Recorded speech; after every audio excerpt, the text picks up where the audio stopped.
जय श्री कृष्ण दोस्तों।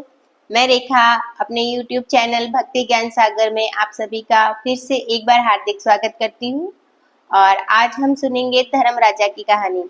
धर्म राजा की कहानी प्राय कार्तिक मास में सुननी चाहिए और चातुर्मास करने वाली माताएं भी जो है इसे सुने। और कहीं कहीं माताएं जो होती है धर्मराज का उद्यापन भी करती हैं, उनको भी ये कहानी अवश्य सुननी चाहिए और कहानी सुनने के बाद आप इसका उद्यापन करें। तो चलिए शुरू करते हैं। इसके साथ ही हम सुनते हैं धर्म राजा की कहानी। धर्म राजा की प्राय 2 कहानियां हैं और यहाँ मैं आपको पहली कहानी सुनाऊंगी और दूसरी कहानी उसके बाद में मैं इसी के आगे सुनाऊंगी। तो बने रहे वीडियो के अंत तक। चलिए शुरू करते हैं धर्म राजा की कहानी। इससे पहले कि मैं कहानी शुरू करूं, अगर आपने मेरे चैनल को सब्सक्राइब नहीं किया है तो आप मेरे चैनल को सब्सक्राइब कर लीजिए। आगे आने वाले सभी व्रत त्योहार के नोटिफिकेशन आपको मिलेंगे। तो चलिए शुरू करते हैं। एक बुढ़िया मरकर भगवान के घर गई और वो वहां जाके बोली कि मुझे धर्म राजा के मंदिर का रास्ता बता दो। स्वर्ग से एक आदमी आया और बोला, बुढ़िया माई आपको क्या चाहिए? वो बोली, मुझे मंदिर का रास्ता बता दो। और आगे आगे आदमी पीछे पीछे बुढ़िया तक मंदिर तक गए। बुढ़िया ने देखा कि वहां बड़ा सा मंदिर, सोने का सिंहासन, हीरे मोती की छतरी, धर्मराजा की न्याय की नीति का राज्य कर रहे हैं थे और यमराज जी सबको कर्मानुसार दंड दे रहे थे। और बुढ़िया ने जाकर नमस्कार किया और बोली कि मुझे वैकुंठ में जाना है। और धर्मराज जी ने चित्रगुप्त से कहा कि इस बुढ़िया का लेखा जोखा सुनाओ। और चित्रगुप्त ने कहा कि लेखा सुनाया और सुनकर धर्मराज जी बोले कि तूने सब दान धर्म किए पर धर्मराजा की कहानी नहीं सुनी, वैकुंठ में कैसे जाएगी? और बुढ़िया बोली, धर्मराज की कहानी का क्या नियम है? धर्मराज जी बोले कि कोई साल और कोई 6 महीने, कोई 1.25 महीने और कोई 7 दिन ही सुने, पर धर्मराज की कथा अवश्य सुने और फिर इसका उद्यापन करना। उद्यापन में काठी, छतरी, चप्पलें आदि औरत के कपड़े, कंदिल, लोटे में शक्कर डालकर, कटोरी में 1.25 पाव ज्वार, 6 मोती, 6 मूंगा, यमराज की लोहे की मूर्ति, धर्मराज की सोने की मूर्ति, चांदी का चांद, सोने का सूरज, चांदी का सठिया आदि ब्राह्मण को देना चाहिए।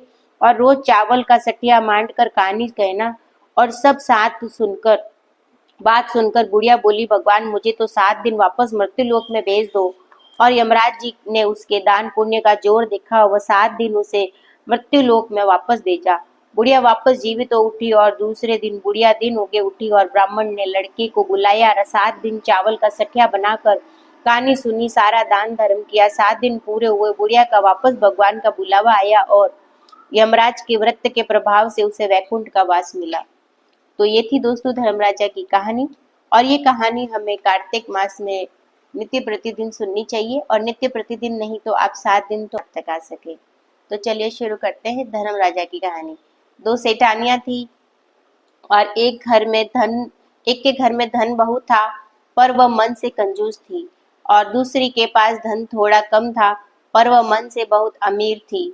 और एक पहली सेठानी जो है रोज सवेरे उठती, गंगा स्नान करती, तुलसी माता, बड़ पीपल सींचती, भगवान के मंदिर पूजा करती, धर्मराज जी सूरज भगवान की कहानी सुनती,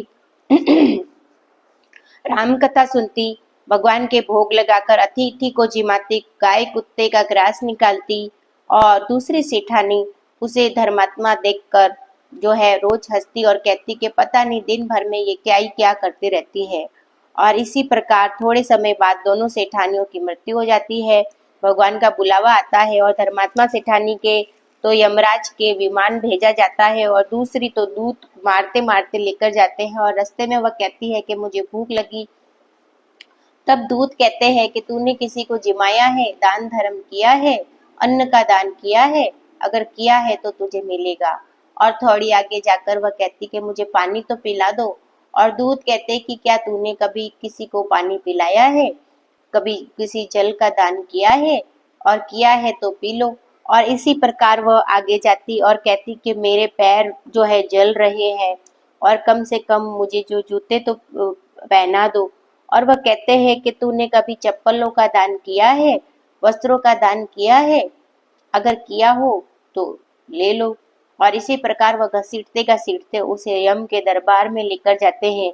अब सेठानी बहुत पछताने लगी कि सब कुछ होते हुए भी मैंने कभी दान धर्म नहीं किया। इतने में यमराज का दरबार आया।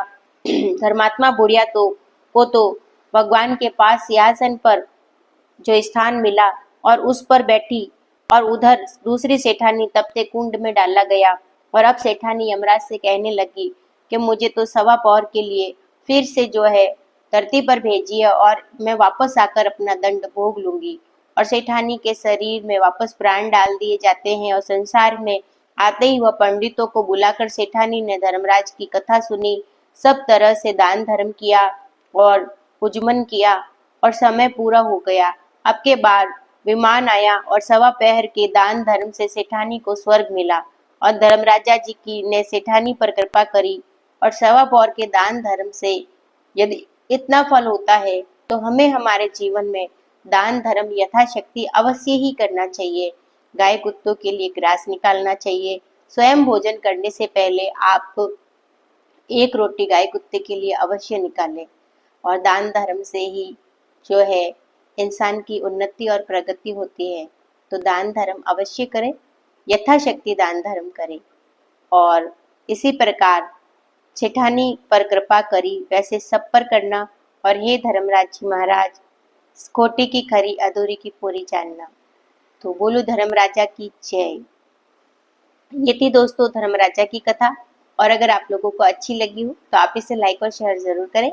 साथ ही जो है आपने अगर अभी तक मेरे चैनल को सब्सक्राइब नहीं किया है तो आप मेरे चैनल को सब्सक्राइब करके आगे आने वाले सभी व्रत त्योहार के नोटिफिकेशन पा सकते हैं। तो मिलते हैं अगले वीडियो में। जय श्री कृष्ण।